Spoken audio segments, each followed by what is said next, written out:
사도신경으로 우리의 신앙을 고백하겠습니다. 전능하사 천지를 만드신 하나님 아버지를 내가 믿사오며 그 외아들 우리 주 예수 그리스도를 믿사오니 이는 성령으로 잉태하사 동정녀 마리아에게 나시고 본디오 빌라도에게 고난을 받으사 십자가에 못 박혀 죽으시고 장사한 지 사흘 만에 죽은 자 가운데서 다시 살아나시며 하늘에 오르사 전능하신 하나님 우편에 앉아 계시다가 저리로서 산 자와 죽은 자를 심판하러 오시리라. 성령을 믿사오며 거룩한 공예와 성도가 서로 교통하는 것과 죄를 사하여 주시는 것과 몸이 다시 사는 것과 영원히 사는 것을 믿사옵나이다. 아멘.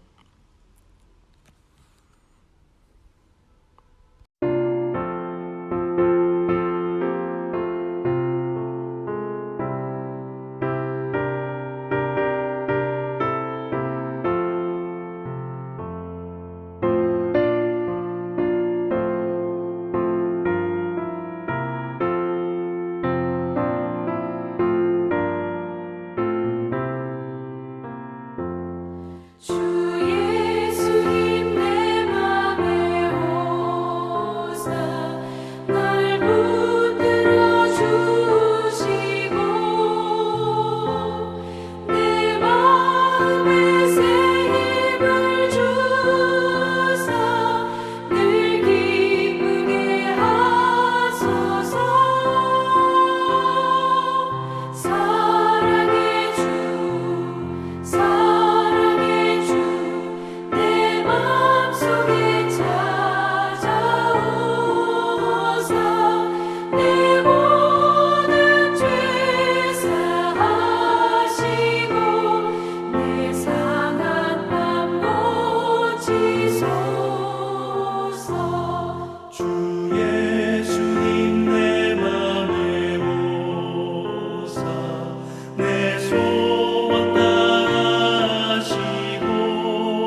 함께 나누실 말씀은 사무엘상 14장 16절에서 23절의 말씀입니다. 제가 봉독하겠습니다. 베냐민 기브아에 있는 사울의 파수꾼이 바라본즉 허다한 블레셋 사람들이 무너져 이리저리 흩어지더라. 사울이 자기와 함께한 백성에게 이르되 우리에게서 누가 나갔는지 점호하여 보라 하여 점호한즉 요나단과 그의 무기를 든 자가 없어졌더라. 사울이 아히야에게 이르되 하나님의 궤를 이리로 가져오라 하니 그때 하나님의 궤가 이스라엘 자손과 함께 있음이니라. 사울이 제사장에게 말할 때에 블레셋 사람들의 진영에 소동이 점점 더한지라. 사울이 제사장에게 이르되 내 손을 거두라 하고 사울과 그와 함께한 모든 백성이 모여 전장에 가서 본즉 블레셋 사람들이 각각 칼로 자기의 동무들을 침으로 크게 혼란하였더라. 전에 블레셋 사람들과 함께하던 히브리 사람이 사방에서 블레셋 사람들과 함께 진영에 들어왔더니 그들이 돌이켜 사울과 요나단과 함께한 이스라엘 사람들과 합하였고 에브라임 산지에 숨었던 이스라엘 모든 사람도 블레셋 사람들이 도망함을 듣고 싸우러 나와서 그들을 추격하였더라. 여호와께서 그날에 이스라엘을 구원하심으로 전쟁이 베다웬을 지나니라. 아멘. 주님의 은혜와 하나님 아버지의 사랑을 경험하시는 오늘 하루가 되시기를 주님의 이름으로 축복합니다. 오늘 본문은 블레셋과의 전투에서 크게 승리하는 이스라엘에 대한 내용입니다. 16절에 허다한 블레셋 사람들이 무너져 이리저리 흩어지더라. 무너지다 라는 뜻은 녹아내린다 라는 의미입니다. 얼음이 녹아내리는 것처럼 힘없이 쓰러지는 그런 모양을 나타냅니다. 오늘 본문에서 사울의 아들인 요나단의 기습 공격을 받은 블레셋 군대가 힘 한 번 쓰지 못하고 무너져 내리는 그런 모습을 묘사하는 것이죠. 언제나 그런 것처럼 블레셋 군대는 막강하고 숫자도 많습니다. 그에 비해 이스라엘은 빈약하고 절대적인 수적인 약세에 있죠. 블레셋 군대가 녹아내린 것도 이스라엘의 엄청난 공격력 때문이 아니었습니다. 사울의 군대는 600명 정도 이제 겨우 남아있는 상태였고 블레셋은 셀 수가 없이 허다한 그런 군대가 있었다라고 성경은 기록합니다. 게다가 사울의 군대에 무기를 가진 사람은 사울과 요나단 딱 이렇게 2명뿐이었다라고 하고 사울과 사울의 아들 요나단 그 외에 나머지 사람들은 농기구 정도로 이렇게 전장에 나서는 지금 모습입니다. 더 나아가서 사울의 군대의 사기는 땅바닥에 떨어져서 이제 3분 오열하며 이제 사울의 군대에 소속된 사람들 중에서 많은 사람들이 이제는 사울의 군대에 있지 못하겠다. 이제 전쟁을 치를 수 없을 것 같다. 이러면서 다 도망 나가는 그런 상황에 있어 사울의 군대가 싸울 의지도 지금 잃어버리고 있는 그런 상태입니다. 그러니 이런 성경의 기록은 우리들에게 얼마나 사울의 군대가 대적을 이기기에는 역부족이었는가라는 것을 우리에게 상상하게 하죠. 모든 조건이 다 안 좋았다 이런 것입니다. 현실도 갑갑하기 짝이 없고 희망도 없는 상태에다가 이제 더 이상 나아질 기미도 없는 그런 상황이었다. 이런 굉장히 극적인 상황이었다라는 것을 알 수 있습니다. 사울과 요나단은 똑같은 조건 속에서 이런 조건 속에서 전혀 다른 그런 역할을 지금 감당하고 있죠. 사울은 하나님께서 어떻게든 해주시겠지 하면서 하늘만 쳐다보고 무기력하게 그 자리에 앉아 있습니다. 그러나 그 아들 요나단은 그런 아버지를 보면서도 힘있게 일어나갔고 적진을 향해 걸어 나갑니다. 그리고 하나님께서는 그 요나단의 발걸음을 지켜보시고 엄청난 은혜를 걷다 쏟아 부어주셔서 도저히 이길 수 없는 그런 현실적으로 불가능한 어떤 그런 싸움에서 큰 승리를 주시는 것입니다. 그런 이해를 넘어서는 그런 결과를 얻게 되었다는 것입니다. 하나님께서는 비록 조건이 별로 그렇게 좋지 않아도 그 상황을 떨쳐내고 일어서는 사람에게 은혜를 내려주시고는 합니다. 똑같이 어려운 상황이고 똑같이 사기가 떨어지는 현실인데 똑같이 경제적으로 사회적으로도 열세인 이런 사울과 요나단은 무모하게 보일 만큼 힘써 일어났고 하나님께서는 그런 요나단을 보고 계셨습니다. 사울이나 요나단이나 무슨 큰 차이가 있겠습니까? 어렵기는 마찬가지고 돌파구가 없는 것은 매한 가지입니다. 어제나 오늘이나 내일이나 상황은 달라질 기미도 없고 남은 것은 하나님의 은혜밖에는 없는데 그마저도 기다리고 있을 만한 어떤 여유가 없습니다. 적군은 밀려 들어오고 있고 아군은 점점 더 메말라가고 이런 현실을 견딜 수 있는 재간이 없는 것이죠. 보다 못해 요나단은 움직였습니다. 혹시나 하나님께서 도와주시지 않을까 하며 나섰는데 오늘처럼 이렇게 좋은 결과를 마주하게 된 것이지요. 현실 속의 막막함이란 쉽게 마주하는 것입니다. 지금보다 아무 나아질 기미가 없는 것만큼 힘이 드는 것도 없죠. 어떤 좋아질 거란 희망이 없는 것처럼 고통이 또 있겠습니까? 그럼에도 그런 상황은 우리에게 비일비재한 것이죠. 현실에 짓눌려서 하나님의 은혜를 바라지만 그저 현실에 주저앉아 있을 수밖에는 없는 그런 형편.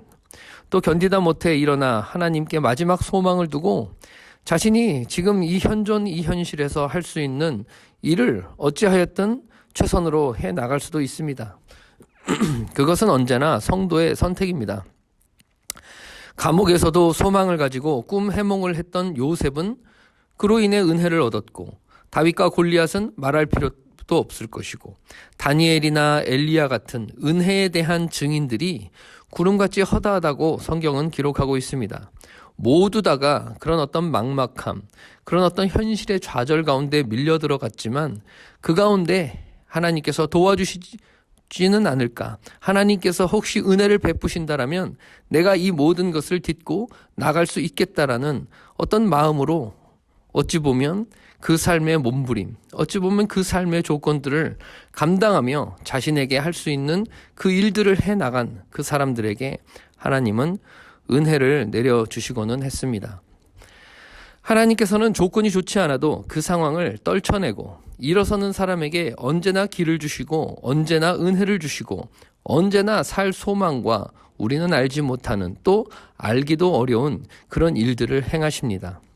별 희망이 없어 보일 수 있는 나의 어떤 이 현실 조건에서 별로 좋지도 않은 그런 조건, 그다지 희망차지도 않은 미래 밖에는 없는 것 같은 그런 내 앞에 현실일 수 있습니다.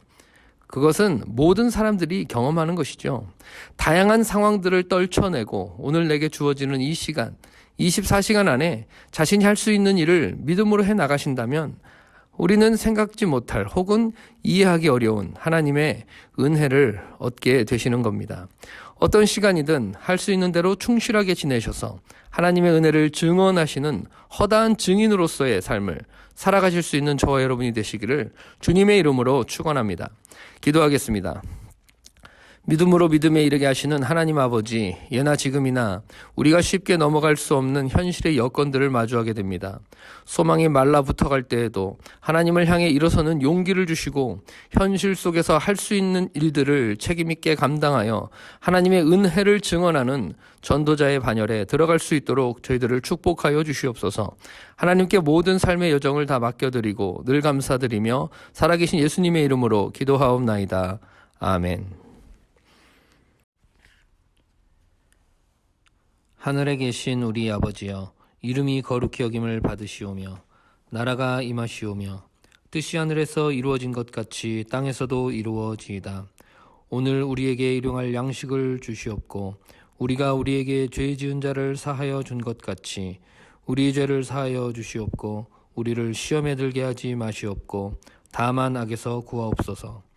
나라와 권세와 영광이 아버지께 영원히 있사옵나이다. 아멘.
아멘.